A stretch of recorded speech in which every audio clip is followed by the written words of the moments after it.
11 horas e 49 minutos, Motolink está pegando o trânsito ali na Avenida Pedro II, está a caminho do centro da cidade.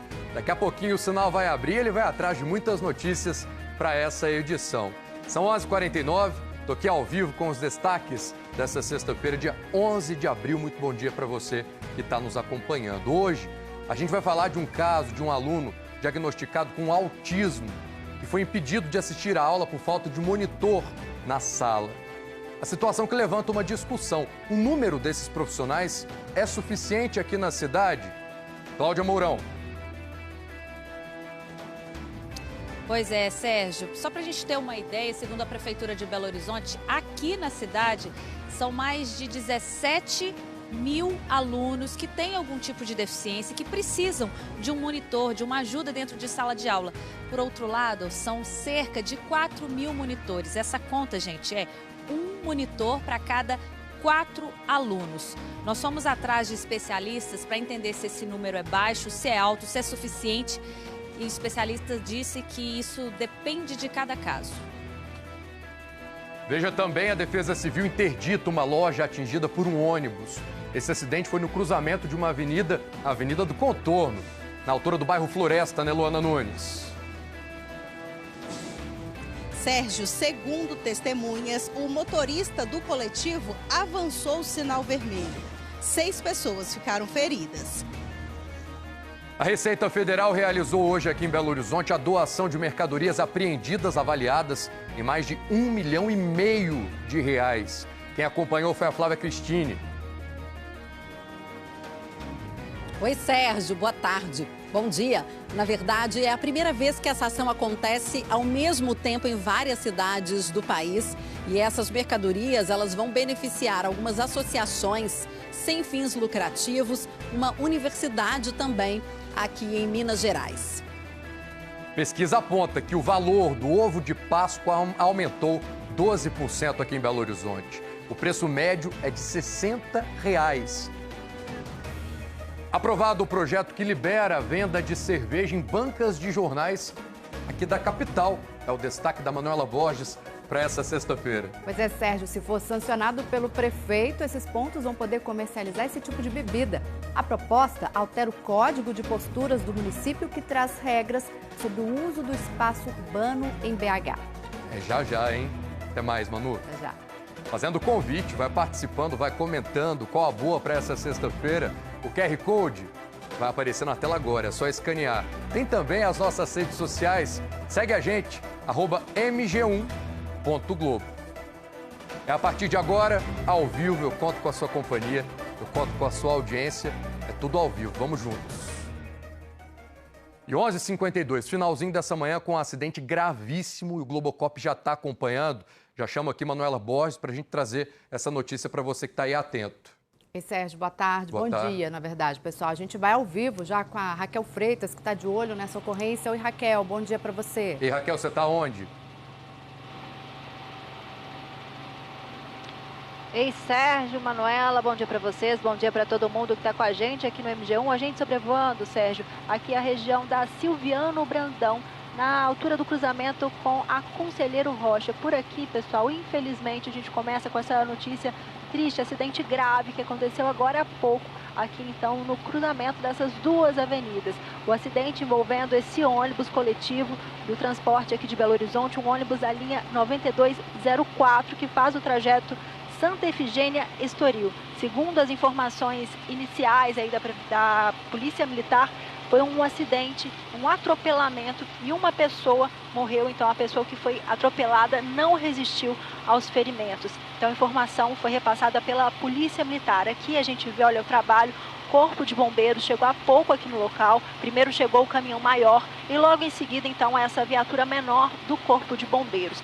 Para o trânsito, né, aqui então a Silviano Brandão com impacto no trânsito por conta do acidente, e também o motorista que está saindo da Conselheiro Rocha e vai acessar a Silviano Brandão está com o trânsito bloqueado. Esse é um trecho aqui, olha, que tem uma mão inglesa. Então nesse ponto, né, o trânsito bloqueado. do acesso da Conselheiro Rocha para Silviano Brandão. A Silviano Brandão está com trânsito passando, mas em meia pista. Então, olha, trânsito complicado por aqui para o motorista que está passando nesse trecho. Acidente que aconteceu agora há pouco. Segundo a Polícia Militar, foi um chamado que chegou aí por volta das 11h30 da manhã. Então, agora há poucos minutos, aconteceu esse acidente envolvendo esse ônibus coletivo da linha 9204. A informação da Polícia Militar, informações iniciais, toda a apuração ainda vai ser feita, é que a vítima seria uma pessoa sem teto. Então agora, né, todo esse trabalho de apuração que aconteceu, né, aqui no local sendo iniciado também, e o trabalho do Corpo de Bombeiros nesse momento para fazer então a retirada dessa vítima, né, esse acidente que mobiliza aqui Corpo de Bombeiros e a Polícia Militar, região leste de Belo Horizonte, aqui nos encontros dos bairros Horto, Sagrada Família, no cruzamento, então, da Conselheiro Rocha com a Avenida Silviano Brandão. Trânsito confuso aqui, principalmente para quem está na Silviano Brandão. E a gente vê também, né, várias pessoas aqui aglomeradas, né, olhando o que aconteceu. Esse acidente, então, que foi há pouco tempo, cerca, né, de meia hora, 25 minutos, aconteceu aqui nesse trecho da região leste de Belo Horizonte, mobilizando agora, então, o Corpo de Bombeiros e também a Polícia Militar. A gente de olho aqui, né, vai apurando essas informações, por enquanto, essas informações iniciais. Então, né, a gente já deixa esse alerta para o motorista também que passa na região, que tem impacto sim, né, no trânsito. Volto com vocês aí no estúdio. Muito triste essa notícia, Raquel. Vamos seguir acompanhando, porque é um ônibus da Prefeitura, a linha 9204, que faz Santa Efigênia e Estoril. Esse é o itinerário, então pertence à Prefeitura. Vamos ver como que serão os próximos passos a partir de agora. É bem ao lado ali também da linha férrea, né, Manuela? E chama atenção, Sérgio, tanto de pista aqui, né, a gente está vendo esse cruzamento, e muita travessia, né, de pedestre, né? Foi exatamente nesse ponto, a gente vai continuar nesse assunto e a polícia, claro, vai investigar esse caso. Obrigada, Raquel. Até daqui a pouquinho a equipe do Globocop. E a gente segue falando de acidente, outro acidente muito grave dessa sexta-feira. A Defesa Civil interditou uma loja que foi atingida por um ônibus que se envolveu em uma batida no cruzamento no bairro Floresta. A gente está falando agora da região centro-sul aqui da cidade. A gente vai para lá ao vivo com a Luana Nunes, que atualiza para a gente essa ocorrência. Luana, bom dia para você. Ei, Luana, bom dia. Ei, Manuela, Sérgio, ótimo dia para vocês, para todo mundo que está acompanhando o MG1 aqui com a gente. Nós estamos na frente dessa loja que foi atingida por esse ônibus ontem à noite. Hoje está sendo um dia de muito trabalho aqui, então. Agora, os funcionários estão retirando tudo o que tem aqui da loja, né, para que nada seja furtado. Estão levando para outras sedes dessa loja para tentar, então, diminuir o prejuízo, né? Eles ainda não têm uma previsão de quando vão poder voltar a trabalhar aqui. Isso porque a Defesa Civil esteve na loja. A gente consegue ver, Everton Lopes está mostrando para a gente, que uma das vigas que sustenta nessa parte aqui, ela foi danificada com o impacto dessa batida. Então a Defesa Civil fez esse laudo dizendo que agora eles vão precisar chamar um engenheiro para vir para cá, resolver essa situação. Só depois disso a loja vai poder voltar a funcionar. Ainda não tem um prazo. Um responsável aqui pela loja me disse também que eles estão com um problema porque os ônibus que bateram são de empresas diferentes. Então tem todo esse problema também das empresas entrarem nesse consenso para que eles consigam então resolver essa situação aqui, pagar o engenheiro para fazer a avaliação e fazer a obra que vai ser necessária. Esse acidente aconteceu ontem à noite, por volta das 10 horas da noite. A gente está no bairro Floresta, entre as avenidas do Contorno e a Avenida Assis Chateaubriand. Um dos ônibus, segundo testemunhas, teria avançado o sinal vermelho, descendo a Chateaubriand para poder entrar aqui na Avenida do Contorno. Um segundo, que passava na Avenida do Contorno, foi atingido e acabou então parando aqui nessa loja. Esses ônibus então faziam a linha 9211, Caetano Furquim Avaí, que foi o que avançou o sinal, segundo as testemunhas, e atravessou a Avenida do Contorno e bateu na lateral do ônibus que faz a linha 9210, Santa Teresa Prado. Ontem, o repórter cinematográfico Henrique Campos esteve aqui, fez as imagens que vocês estão acompanhando durante a noite e conversou também com algumas testemunhas. Vamos conferir agora uma entrevista. Estava transitando, havia acabado de sair do carro para fazer a travessia da Avenida do Contorno, foi quando houve essa colisão. O motorista da linha 9210 foi arremessado para fora do ônibus, vindo a ficar entre os escombros provocados por essa loja. Foi onde nós entramos aqui com a ajuda dos militares da 3ª Companhia para fazer a remoção desse motorista e colocá-lo em solo seguro, haja vista que havia risco de desabamento do local. Bom, Henrique Campos também conseguiu conversar com a polícia e com o motorista do 2º coletivo. Vamos conferir. A princípio, o condutor que estava na Avenida do Contorno seguia, ele parou no sinal de trânsito, quando o sinal abriu, o condutor que descia pela Assis Chateaubriand avançou o sinal e aí ocorreu a colisão. Ambos os condutores fizeram o teste do etilômetro, para ambos deu 0,0. Com certeza ele vai responder pelas lesões e vai ser averiguado as situações em que ocorreu o acidente. A princípio temos testemunhas que falam que esse condutor já tem o costume de avançar o sinal. Eu não me lembro, estava descendo a Chita de Chateaubriand, sentido Silviano Brandão. De repente, do que eu passei, o outro ônibus batendo em mim, só lembro estar lá dentro.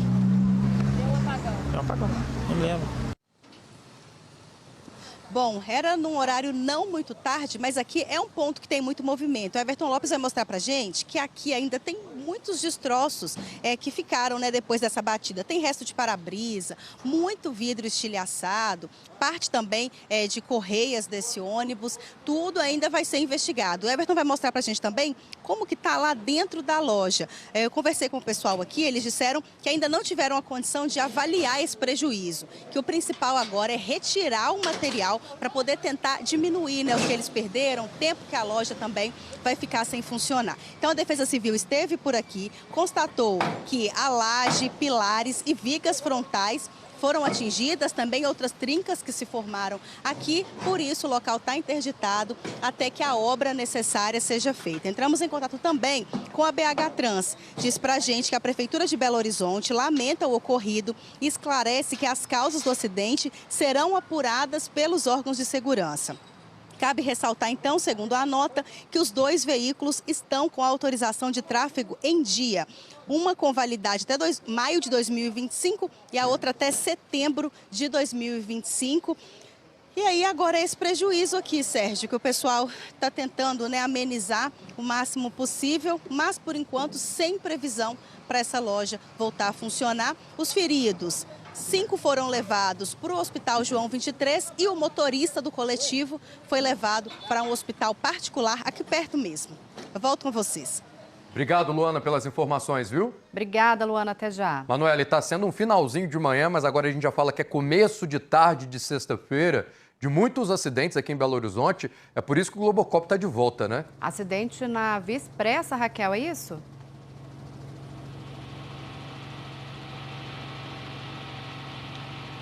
Exatamente, Manuela, Sérgio. Infelizmente, mais um atropelamento com morte nesta sexta-feira aqui em Belo Horizonte. Agora a gente sobrevoando, então, a Via Expressa, aqui à altura dos bairros João Pinheiro, Vila Oeste. A gente vendo aí, olha, esse acidente aconteceu no sentido centro de Belo Horizonte. A gente vê o carro cinza parado aí na pista, a faixa mais à esquerda. A informação, então, que chega agora da PM é que realmente foi um atropelamento aqui. A frente do carro, pessoal, bastante danificada, com impacto, então, quando essa pessoa foi atingida.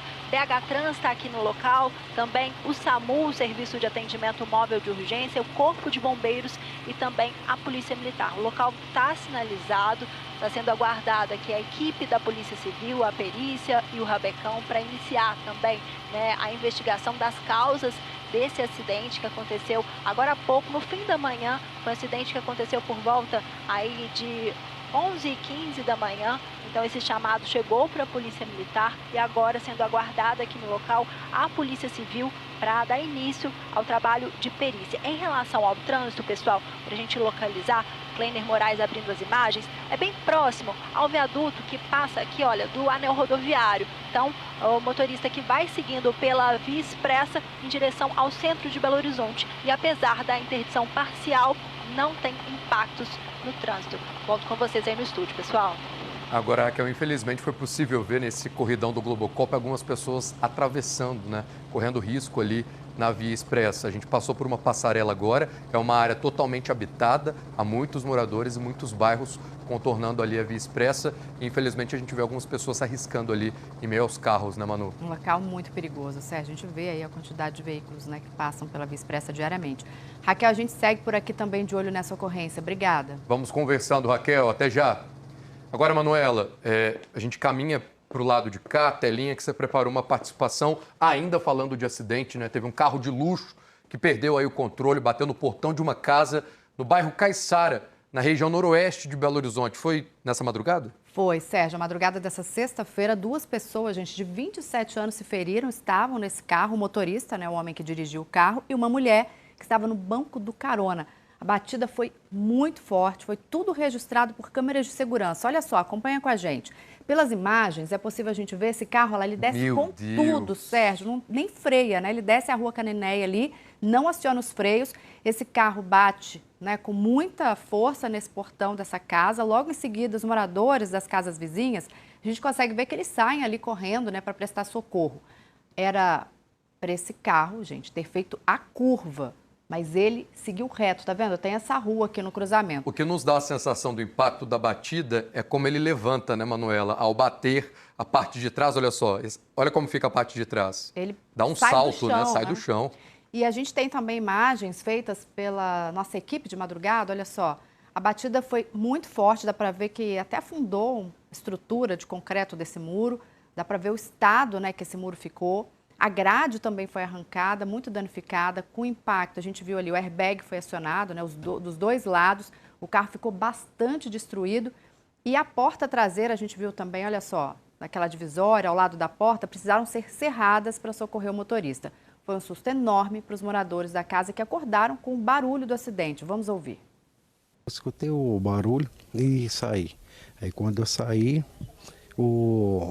estava saindo fumaça do carro. Eu consegui abrir a porta do lado do passageiro, aí a moça estava sentindo muita dor no braço. Abri a porta toda, consegui tirar ela e fui para o motorista. Fui tentar abrir a porta do motorista, mas o joelho dele estava mais ou menos abaixo do volante, preso. O motorista estava perguntando o que aconteceu, porque ele não estava lembrando do que aconteceu, nem para onde ele estava indo. Aí perguntava toda hora o que aconteceu, o que houve. Eu ainda perguntei ele se ele tinha perdido o freio, alguma coisa assim. Porém, eles não estavam em alta velocidade também não. Bom, os bombeiros foram acionados para atender a socorrência. Uma equipe maior, inclusive, teve que ser mobilizada porque havia vazamento de óleo e a parte elétrica desse carro ainda estava ligada. A gente vai ouvir agora o que disse o tenente do Corpo de Bombeiros. Ao chegar no local, nós nos deparamos com a seguinte situação. Havia uma vítima já fora do veículo e uma vítima apenas retida no veículo, não estava presa às ferragens. As vítimas estavam conscientes, orientadas, conversando e, diante disso, realizamos o atendimento pré-hospitalar e, posteriormente, realizamos a retirada, repassando as vítimas para o SAMU. No local, nós constatamos que havia um pequeno vazamento de óleo e a energia elétrica do veículo ainda estava ligada. Diante disso, realizamos a contenção do vazamento de óleo, desligamos a energia elétrica e, concomitante a isso, o caminhão de incêndio do Corpo de Bombeiros ficou o tempo todo à disposição aqui para fazer essa prevenção do incêndio em si. E, Sérgio, ainda de acordo com o Corpo de Bombeiros, as vítimas, pessoal, estavam sem cinto de segurança.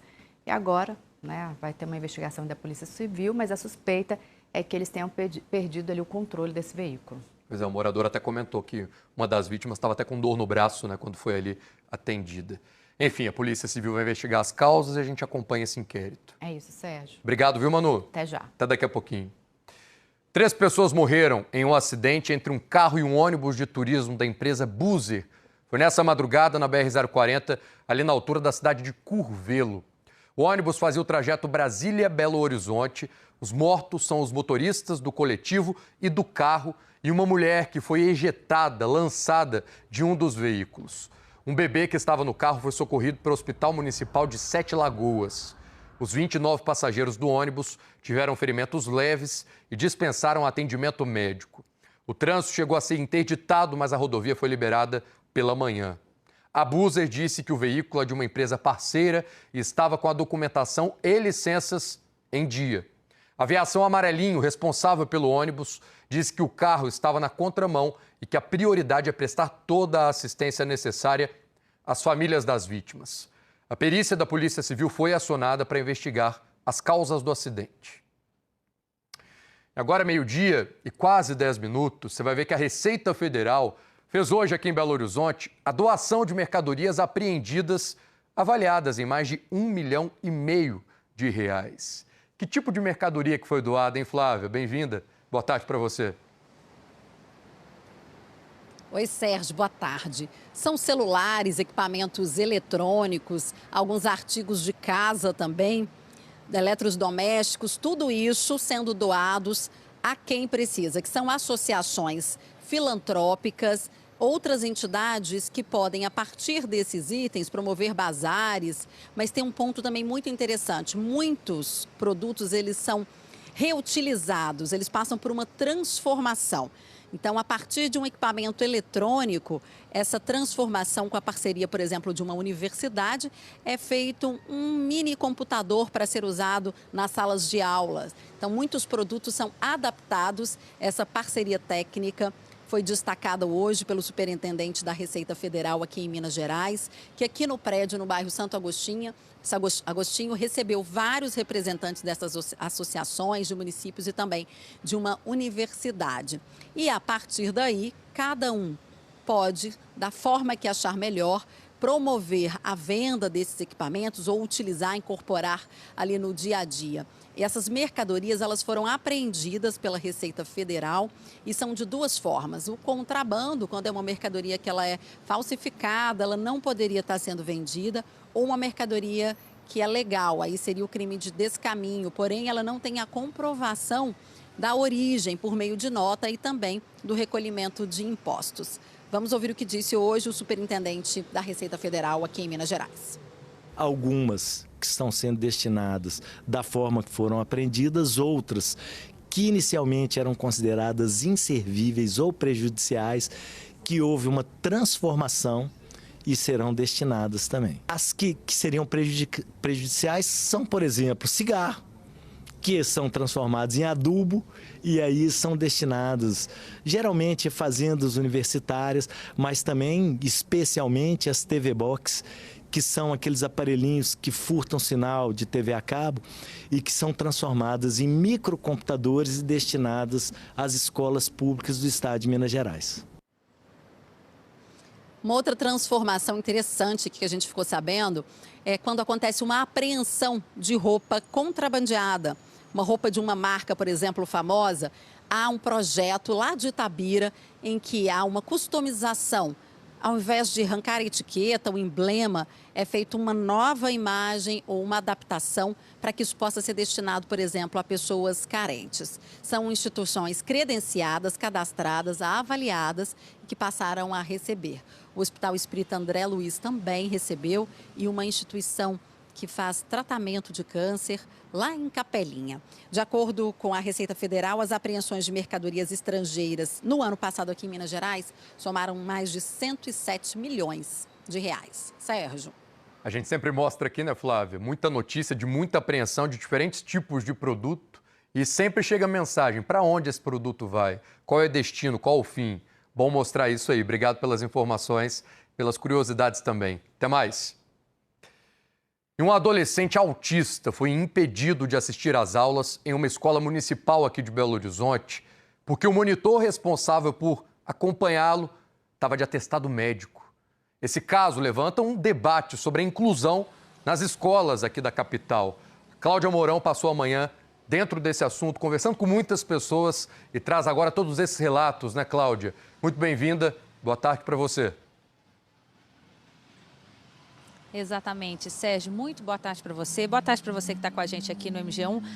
Pois é, a Josiane, gente, que é a mãe do Vinícius, que é autista, que tem 12 anos, nos procurou no dia 27 de março, ou seja, fim do mês passado, justamente porque ela estava desesperada, porque aconteceu isso com ela. Quando ela veio aqui para a Escola Municipal Pedro Guerra, que fica no bairro Mantiqueira, como ela faz sempre, desde o ano passado, o filho dela estuda aqui desde o ano passado, ela foi barrada. O filho dela foi barrado na porta pelo diretor, que disse que naquele dia ele teria que voltar para casa porque o monitor, que está acostumado a ficar com o Vinícius, estava de atestado médico.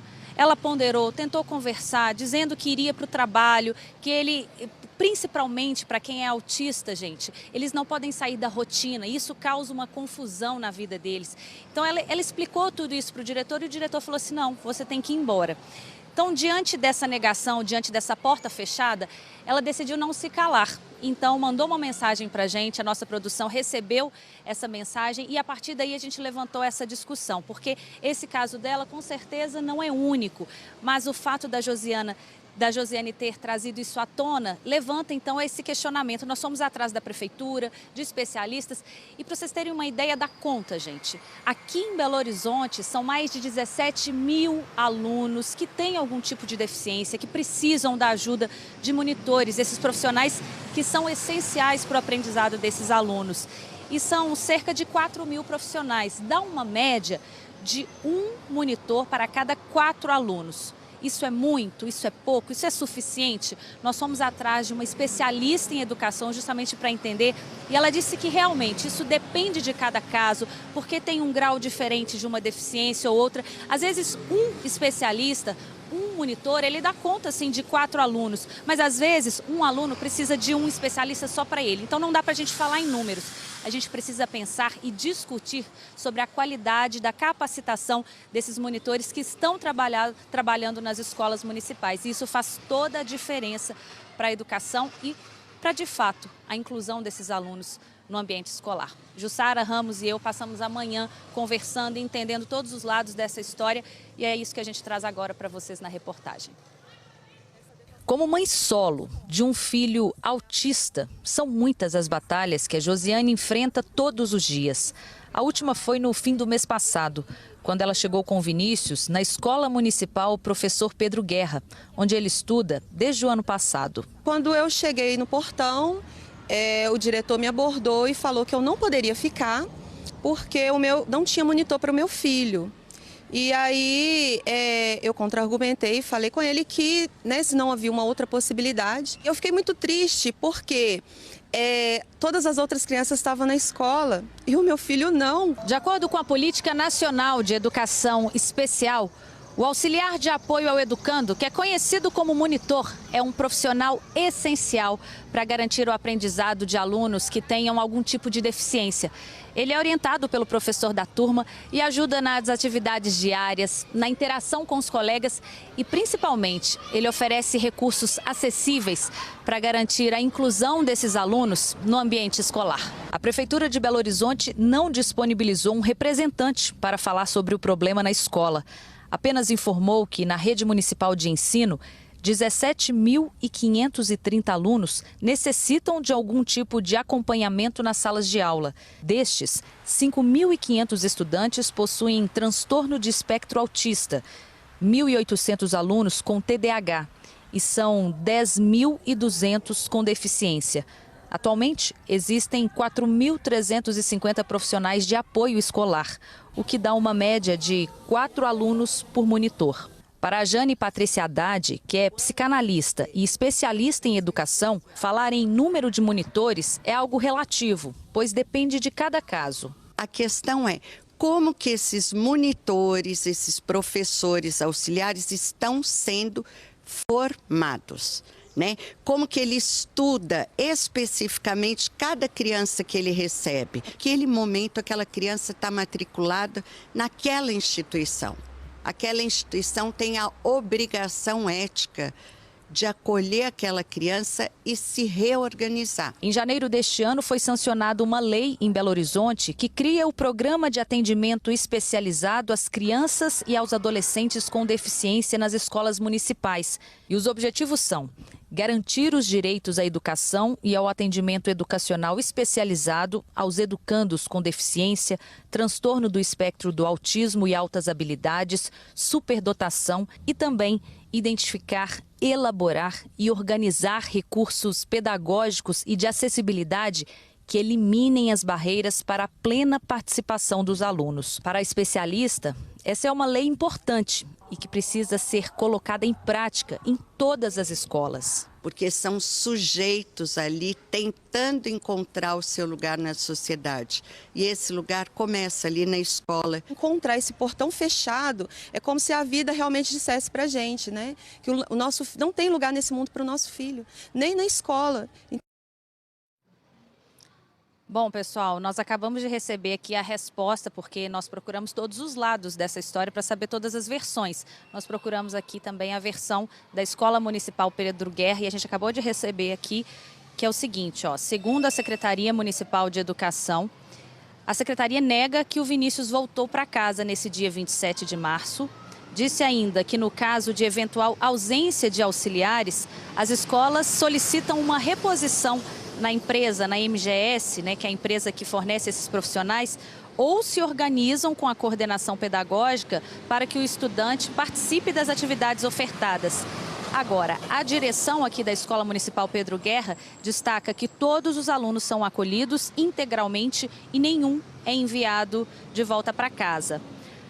Inclusive hoje, gente, a Josiane, nós conversamos com a Josiane aqui, ela disse que hoje o monitor não veio, o monitor que está acostumado a ficar com o Vinícius não veio e hoje o Vinícius foi acolhido, hoje o Vinícius conseguiu ter aula normalmente, mas ela acredita que foi porque ela deu o grito. Lá no dia 27 de março, ela formalizou essa reclamação, ela buscou os direitos dela, ela veio na escola, teve uma reunião com a direção justamente para mostrar essa insatisfação e muito mais do que isso, né? É o direito do Vinícius, é o direito de todo aluno, está no Estatuto da Criança e do Adolescente, o direito dele à educação. E a educação passa, claro, pela inclusão.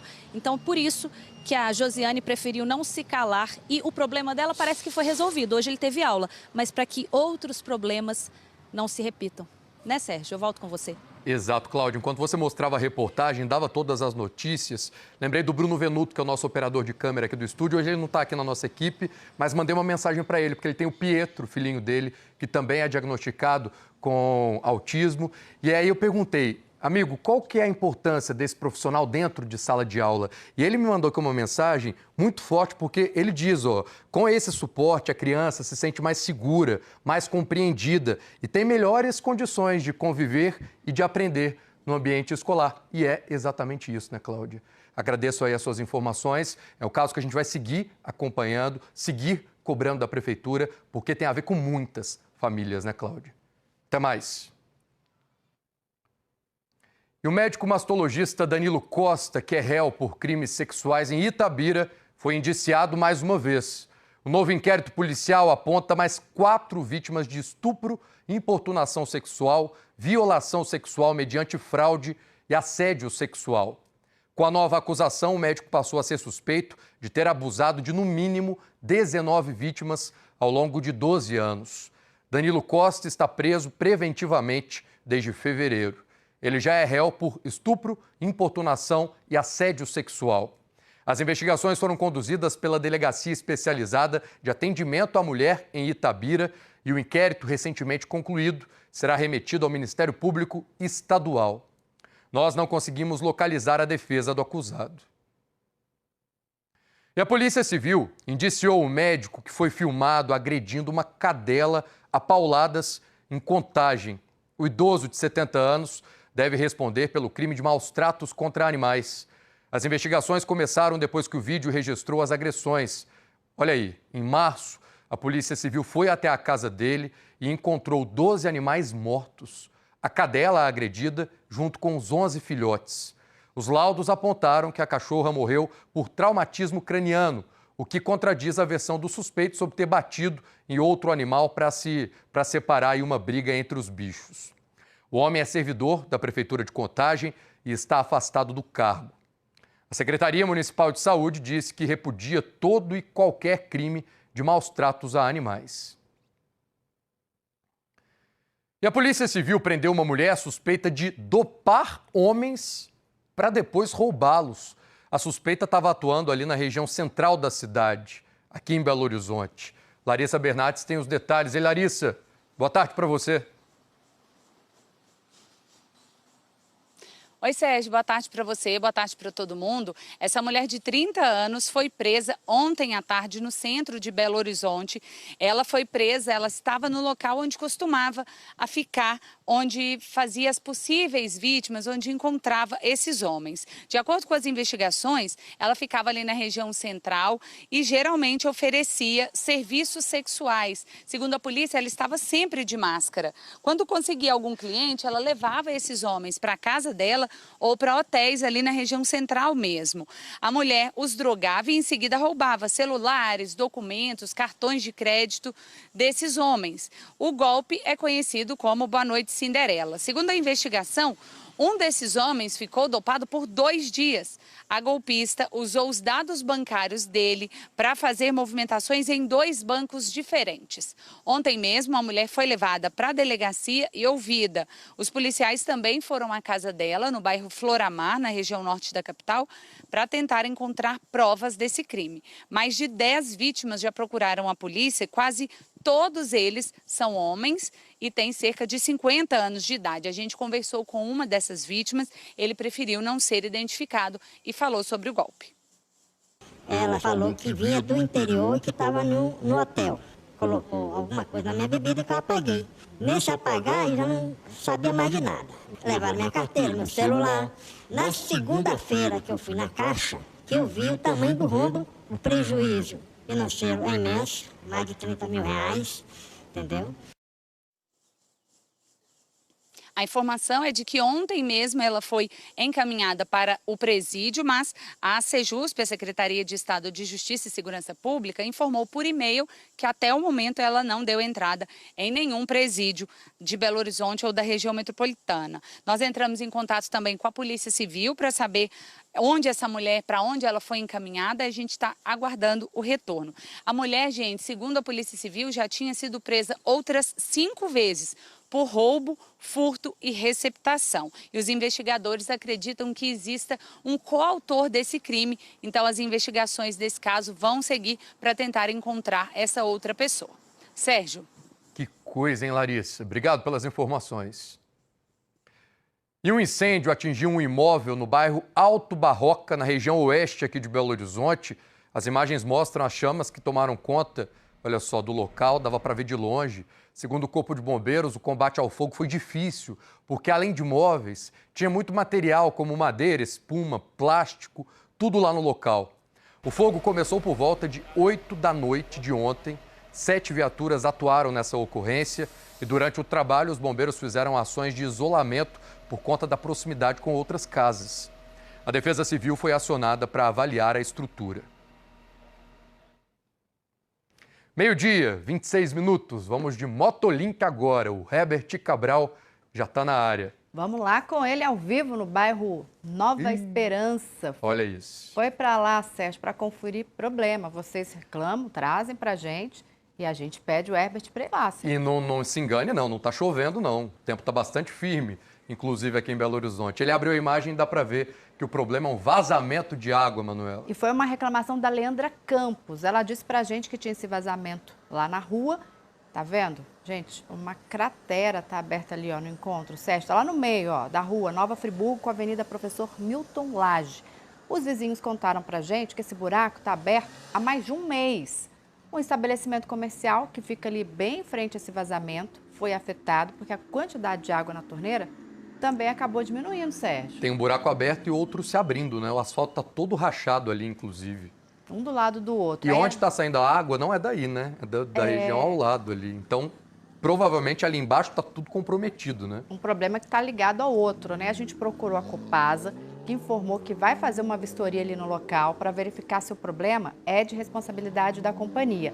Nós também já entramos em contato com a prefeitura. Aí o asfalto foi totalmente retirado, né? Formou esse buraco, mas eu fiquei preocupado com a outra parte. Você viu? Aqui tá seca, mas com aquelas crateras e o asfalto rachando, parece que é uma casquinha, né? Aí que é o problema, às vezes passa um carro, uma moto, é engolido. E a parte que foi tirada ali do asfalto foi jogada aqui na calçada, atrapalha a mobilidade para o pedestre também, né? A gente segue também de olho acompanhando aí para ver se vai resolver o problema. A Leandra que mandou pra gente essa mensagem. Obrigada, Herbert. Bairro Nova Esperança. Obrigado, Herbert. Agora a gente segue com a Manuela Borges para um alerta. Você que está aí de olho na bolsa do ProUni, né, Manu? Exato, Sérgio. Sabe por quê? Está terminando hoje, pessoal, prazo para os pré-selecionados na lista de espera, que precisam entregar os documentos para a instituição de ensino superior escolhida.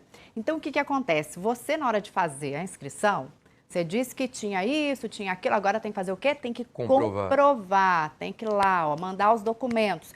Como é que funciona? Porque esses documentos que vão comprovar realmente a sua inscrição, validar a sua inscrição. E vai ser a faculdade que vai definir como é que vai ser essa entrega. Vamos mostrar para vocês aqui os documentos, os principais documentos que são exigidos? Ó, documentação importantíssima que vai identificar o candidato e também os membros da família. Comprovante de residência, tem também o comprovante de onde o candidato cursou o ensino médio. E esse, gente, comprovante de renda é super importante. Por quê? Para conseguir a bolsa do ProUni, o candidato tem que comprovar a renda mínima. E quanto é essa renda? Ó, tem duas formas. Se você está tentando uma bolsa integral, a renda mínima bruta por pessoa da família é de R$ 2.277. E para a bolsa parcial de até 50%, tem que comprovar a renda familiar bruta por pessoa de R$ 4.554. Não pode passar de 3 salários mínimos e aqui não pode passar de 1,5 salário. Os candidatos podem também conferir o resultado, né, online da seleção no portal único de acesso ao ensino superior. Quem tiver com a documentação que já foi aprovada, pode, inclusive, entrar agora no ensino superior, no ProUni, né, ainda no primeiro semestre desse ano, Sérgio. Legal, Manuela. Obrigado pela atualização, pelo recado, pelo alerta, inclusive, né? É isso. Até daqui a pouquinho. Ó, e são muitos os desafios para quem viveu a tragédia da Vale lá em Brumadinho, né? 6 anos já se passaram, mas a vida dos atingidos não segue em frente. Dessa vez o problema são os valores do PTR, que é o Programa de Transferência de Renda, destinado aí às famílias, direta ou indiretamente, impactadas pelo rompimento da barragem. São 6 anos de uma tragédia que mudou a vida da Madalena. A gente perdeu muita coisa, perdeu muita coisa. A dignidade da gente acabou toda. A vida às margens da represa de Três Marias, na região central do estado, foi transformada pelo rompimento da barragem da Vale, em Brumadinho. Cerca de 300 quilômetros separam a comunidade ribeirinha da mina do Córrego do Feijão. Uma distância que só confirma o impacto causado pela lama. Madalena conta que demorou para ser incluída no programa que ajuda a recompor a renda de quem perdeu o meio de sustento. Parte dos atingidos recebe desde 2021, mas para ela o recurso só chegou a 9 meses. Até março, o pagamento era de 1 salário mínimo para as famílias diretamente afetadas ou meio para as atingidas indiretamente. Depois disso, foi reduzido pela metade. Agora ficou ruim, porque com esse corte, nem meus remédios eu não vou conseguir comprar. Aí não tem uma alimentação boa, né? Não vou ter uma fruta, né? Um tratamento. Dentro do PTR, Programa de Transferência de Renda, a Vale repassou 4,4 bilhões para a Fundação Getúlio Vargas, escolhida por meio de edital para cadastrar os atingidos e fazer o repasse do dinheiro. A redução dos valores marca a transição que estava prevista para o fim do programa, segundo os Ministérios Públicos Estadual e Federal. Só que associações que representam as vítimas entraram na justiça contra a medida, alegando que os atingidos não recuperaram o padrão e o modo de vida que tinham antes da tragédia. A última decisão é favorável e determina o pagamento integral. Na decisão, o juiz se baseou também em uma lei federal posterior ao acordo, que estabelece o direito de auxílio emergencial até que as famílias tenham pelo menos condições equivalentes às de antes do desastre. Afirmou também que a própria mineradora prevê que as ações de reparações só devem terminar em 2031. A Fundação Getúlio Vargas diz que enviou à Justiça informações dos valores necessários para dar continuidade ao pagamento integral.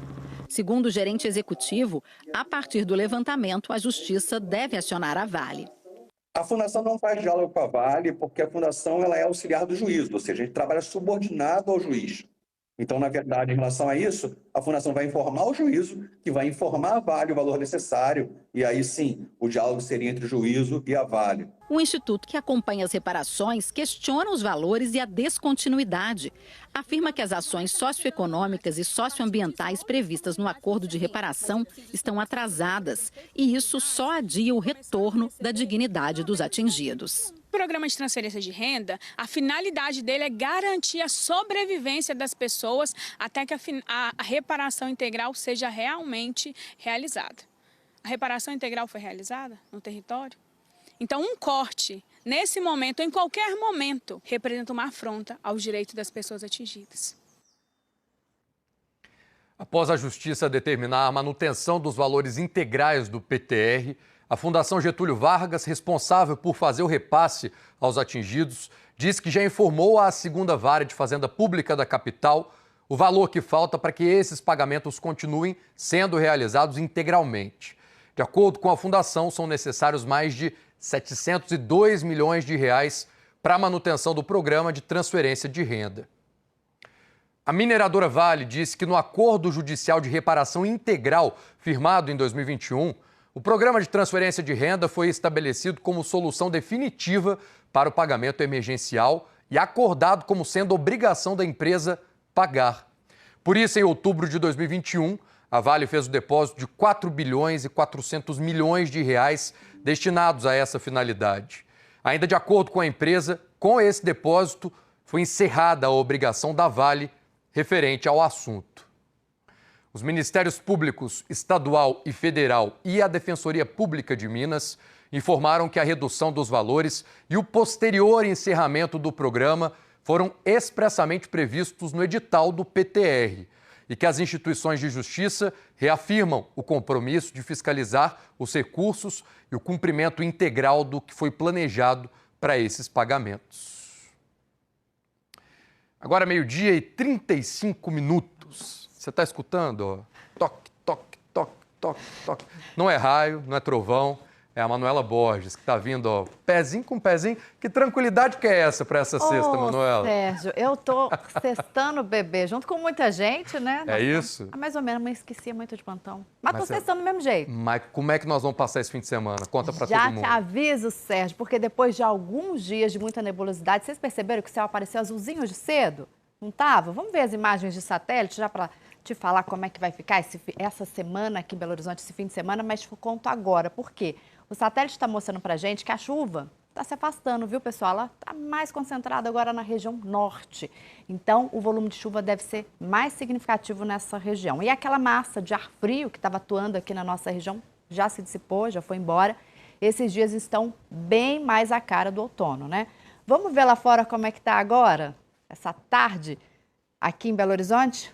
O céu ali parcialmente nublado, né? Neste momento aí as temperaturas marcando em torno de 26, 27 graus.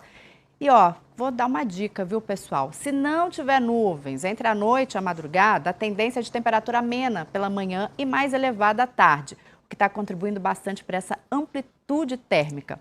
Hoje, a previsão é de tempo mais estável em Belo Horizonte, não deve chover e a máxima pode chegar aos 30 graus. Daqui a pouquinho, Sérgio, eu conto como é que vai ser o fim de semana, porque muita gente quer saber se vai ter chuva, não é? Fica aí combinado, prometido mais uma rodada, então, em instantes, é rapidinho. Já, já. Obrigado, viu, Manu? E morreu ontem, aos 93 anos, o empresário político mineiro Ronan Tito de Almeida. Natural de Pratinha, no Alto Paranaíba, Ronan Tito estava internado em Belo Horizonte com problemas de saúde em estágio avançado. Ele foi vice-presidente da FIENG, deputado federal por dois mandatos e, em 1986, elegeu-se senador, cargo que exerceu até 1995. Ronan Tito deixa esposa e 2 filhos. Os detalhes do velório ainda não foram divulgados. E está sendo retomada hoje aqui na capital a vacinação contra a dengue. Olha que notícia boa para a gente voltar a conversar aqui com Cláudia Mourão. Lembrando o público-alvo para a vacina da dengue. Isso acaba gerando muita confusão. Quem pode tomar essa vacina, hein, Cláudia? Gente, só criança e adolescente entre 6 e 14 anos, gente. E é importante dizer que é para quem já tomou a primeira dose ou para quem vai completar o cartão nessa dose, porque são 2 doses no intervalo de 3 meses. Isso porque o Ministério da Saúde enviou só 1.800 doses aqui para Belo Horizonte. E essas doses foram distribuídas só para 18 centros de saúde. Ou seja, quem está precisando retomar a vacinação ou ainda não tomou nenhuma e está nessa faixa entre 6 e 14 anos, pais irresponsáveis precisam correr para os postos, porque, gente, 1.800 doses, né, para o universo de Belo Horizonte, a gente sabe que são poucas doses. Então, é bom já garantir essa dose de proteção. E é importante dizer que a dengue está aí, tem muita gente que está tendo dengue agora, inclusive nesse público-alvo. Então, se a criança ou adolescente teve dengue agora, vai ter que esperar 6 meses para tomar vacina. Então, vai ter que esperar mais um pouquinho.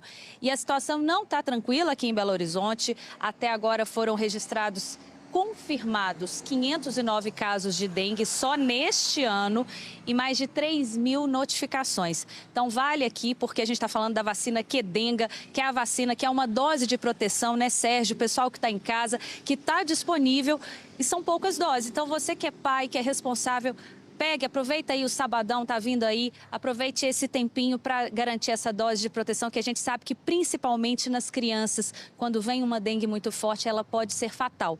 Então, prevenir é o melhor remédio.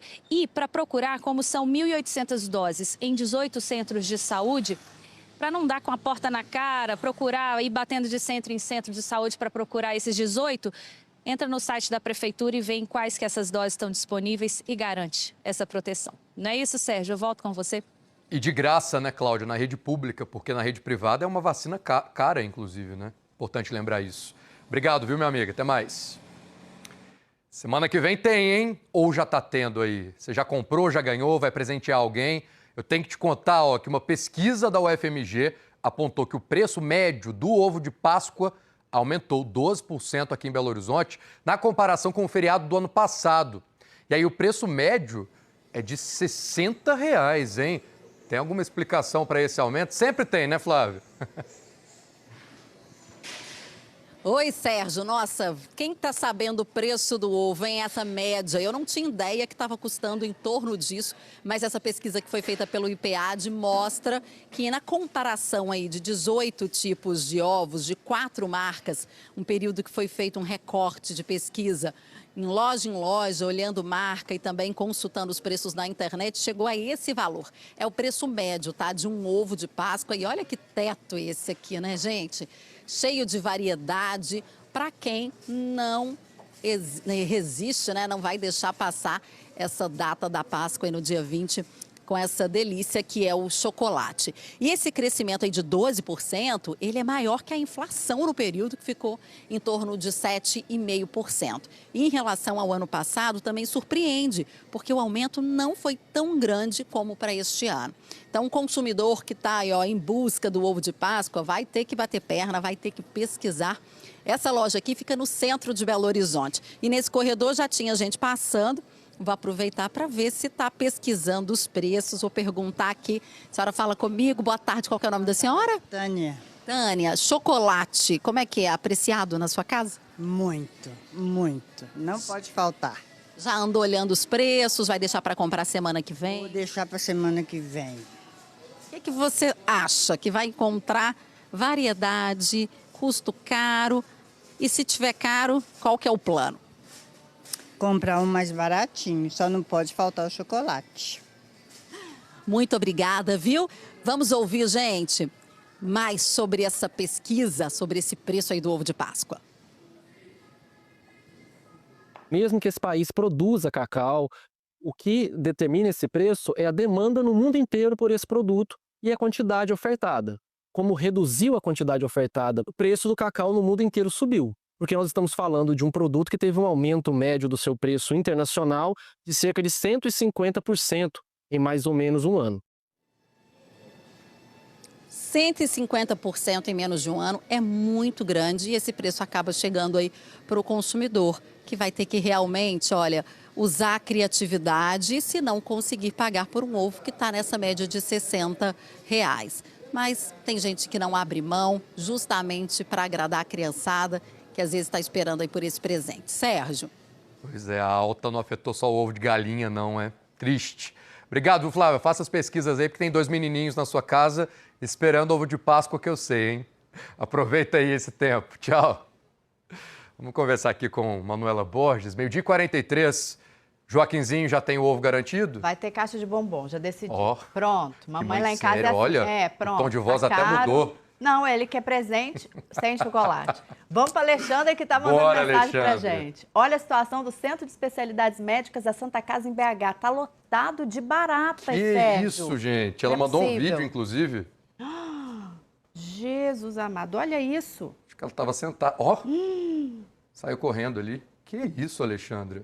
É, gente, está falando de uma unidade de saúde, né, Sérgio? Bom, a Santa Casa disse que não houve relatos ou denúncias formais, pelo menos, e que a unidade faz a dedetização todo mês, de acordo com rigorosos protocolos sanitários. A gente tem aí a imagem da Alexandra mostrando. Tá aí a denúncia da Alexandra, comprovando com o vídeo. Bom, vamos agora para Nildete. Nildete está do lado de cá, Manuela. Ela diz o seguinte, todos aqueles que saem de casa cedo para o trabalho, tá dando boa tarde para a gente. Essa situação de um ônibus da linha 8501, que faz a rota Maria Gorete com Engenheiro Nogueira. Engenho Nogueira, Engenho Nogueira, é o cúmulo da falta de respeito. Que será? A digitação veio um pouquinho errado, mas a gente entendeu. Vamos abrir a foto que ela mandou? Olha o banco. Cadê o banco? E a estrutura de ferro ali totalmente exposta e parece que só uma parte do estofado que ficou, a outra até sumiu. Nildete, a gente procurou as empresas, né, de transporte, a empresa de transporte e trânsito aqui de Belo Horizonte, que é a BH Trans, e também o sindicato que representa as empresas do transporte municipal, né, Manuela? Isso, Sérgio. Assim que chegar um retorno, a gente traz para você. Obrigada, viu, Nildete? Obrigado, Nildete. Obrigado a todo mundo que mandou mensagem. É isso. Agora, aproveitando que Manuela Borges está aqui, ela traz uma informação, uma mudança de comportamento, talvez, aqui na cidade, a gente pode falar assim, Manuela, porque foi aprovado o projeto que libera a venda de cerveja em bancas de jornais aqui da capital, né? Vocês estão ligados, banca de jornal, né? E se sancionado, Sérgio, né, pelo prefeito, esses pontos de venda poderão comercializar cerveja em latas ou garrafa long neck. É o que permite esse projeto de lei que foi aprovado em segundo turno nesta quarta-feira. É uma proposta que altera, inclusive, o Código de Posturas do município, que traz regras, né, sobre o uso do espaço urbano em BH. Esse texto, pessoal, é de autoria do vereador Bruno Miranda, do PDT. Segundo ele, a desatualização na oferta de mercadorias pela legislação limita a capacidade das bancas de jornais de se adaptarem às necessidades dos consumidores. E essa limitação cria um cenário desfavorável para esses pequenos negócios urbanos. A proposta recebeu 31 votos a favor e 7 abstenções. Bruno Miranda agradeceu a votação, destacou que a medida deve fortalecer esses pequenos comerciantes e ajudar a promover a diversidade comercial e cultural nas comunidades locais. Na galeria do plenário, alguns jornaleiros foram lá, se manifestaram em apoio ao projeto, mas, por outro lado, a Associação Brasileira de Bares e Restaurantes criticou essa medida. A entidade chama atenção para o risco à segurança sanitária, a fiscalização e a concorrência desleal com bares e restaurantes. O projeto segue agora para apreciação do prefeito, que pode sancionar ou vetar esse projeto que libera a venda de cerveja em lata ou long neck nas bancas de jornais em Belo Horizonte. E a gente vai ficar muito atento a esse projeto agora na prefeitura, né? Porque para ele valer, precisa aí dessa sanção. É isso. Obrigado, viu, Manu? Até já. Tá chegando a hora do almoço, na verdade, já chegou para muita gente. A gente já lavando a louça, acompanhando o MG1. Mas eu vou te convidar, para encher a boca d'água comigo, viu? É o Comida de Boteco comemorando as bodas de prata, um evento que começa hoje e vai até o dia 11 de maio. São 25 edições de comida boa, bebida gelada e muitas histórias. Tiras crocantes de frango, cobertas com molho de alho poró e cream cheese e acompanhadas de batata canoa e molho de goiabada. É difícil resistir a uma delícia assim, hein? Não, impossível. Sempre que a gente vem aqui, a gente faz questão de pedir esse prato. É um prato que é muito bonito, todos os ingredientes são muito saborosos. O prato é a releitura de um petisco bem famoso, do Bar Pompéu. E é a aposta dos donos pro Comida de Boteco desse ano. Já são 12 edições participando do concurso. Traz uma visibilidade muito grande pra gente, né? Então, assim, pessoas até vizinhos próximos mesmo, que às vezes nem conhecia a gente, nunca tinha ouvido falar, vieram através do concurso. E essa vai ser uma edição comemorativa. São 25 anos do concurso que começou aqui em Belo Horizonte. Uma das fundadoras, a Maria Eulália, mostra com carinho as lembranças dessa história. Quem não se lembra da Dona Jura, personagem da atriz Solange Couto em O Clone? Não é brinquedo, não. Ela veio participar de um dos encerramentos. Na época, a organização esperava cerca de 1.500 pessoas. Com a presença da atriz, que tinha um bar na novela, foram quase 10 mil. E foram inúmeras reuniões, entrevistas, reportagens, até de outros países. Essa do New York Times destacou BH como a cidade dos bares. A ideia mineira logo ganhou o país. Olhar para esse acervo, olhar para essas fotos, olhar para essa história, tem algumas coisas que são muito gratificantes. Uma delas é ter ajudado a ressignificar essa palavra e trazer o boteco e o dono do boteco para um protagonismo extremamente importante, não só na gastronomia, mas como um ator cultural desse país, né? Quem acompanha o concurso desde o começo deve se lembrar desse prato aqui. Língua à moda do Careca. Foi o primeiro petisco vencedor do concurso. Já era famoso, mas depois da premiação, nunca mais saiu do cardápio. E ele vai estar presente na edição desse ano. É que o Bar do Careca, autor dessa iguaria, vai ser homenageado nessa edição. O seu Orsínio, ou Careca, como ele é conhecido, já tem mais de 50 anos de bar. São 42 só nesse ponto, no bairro Cachoeirinha. E ele garante que a língua faz o maior sucesso. Isso graças ao comida de boteco, né?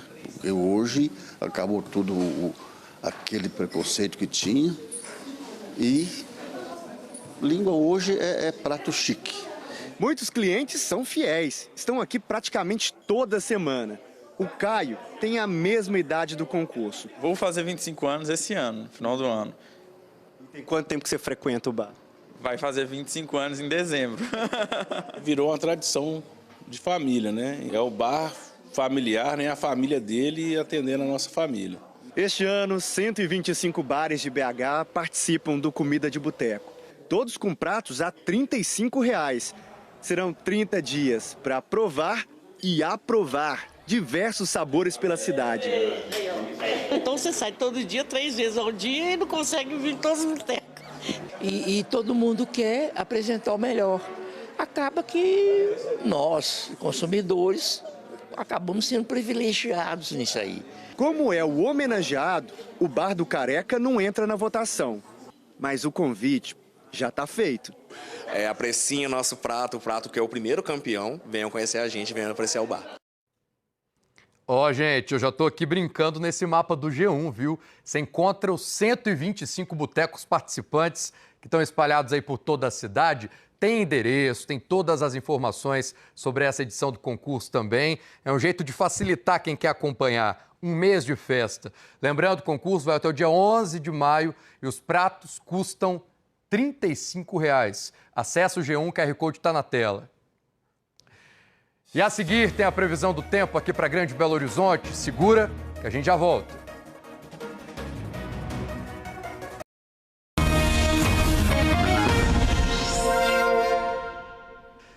Manuela, a gente começou essa semana falando de frio, mas ele não quis ficar muito tempo não, né? Pois é, foi embora, né? 28 graus agora, pelo menos a tarde está esquentando bastante. Tá bom, não tá certo. Você é da turma do calor? Esqueci. Ah, não, mas eu tô adorando dormir no fresquinho. Ah, é bom demais.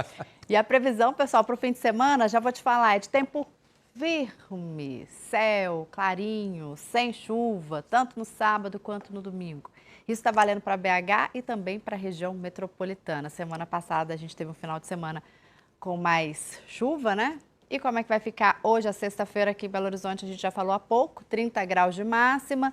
Amanhã, sábado, 29 de máxima, tá vendo? Não tem previsão de chuva. E domingo, 27 graus. Então, a gente pode esperar um fim de semana mais tranquilo, não tão quente. Vamos fazer um passeio para outras cidades aqui da região metropolitana? A mínima em Itabirito, de 25 graus hoje. A máxima, a gente percebe aqui, ó, Betim e também Joatuba, sem previsão de chuva para essas cidades também, aqui da Grande Belo Horizonte. Sérgio falou da frente fria, massa de ar frio. Só semana que vem, quem sabe. Isso. E chuva também. Dorme, acorda no fresquinho e à tarde enxuga o suor. Ah, e amplitude térmica. Até mais, Manu. Tchau. Vamos para mais um rápido intervalo. Segura aí que o MG1 já volta.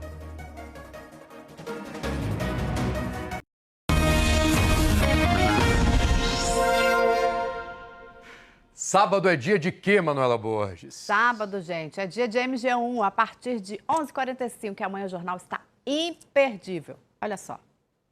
Estamos juntas nesta travessia segura para falar do bem maior no trânsito, a vida. No caso de um acidente, o socorro deve ser imediato. Mas, infelizmente, situações de omissão têm sido frequentes. O MG1 entrou na sede do antigo DOPS. O prédio era um dos principais centros de repressão e tortura da ditadura militar. Muitos presos políticos ficaram dentro dessas celas. Era toda coberta com uma chapa e só tinha uma beiradinha embaixo. E aqui ficavam as mulheres. Você vai conhecer as curiosidades desta escada do século XIX que está sendo restaurada. Cerca de 400 peças como essa estão sendo substituídas.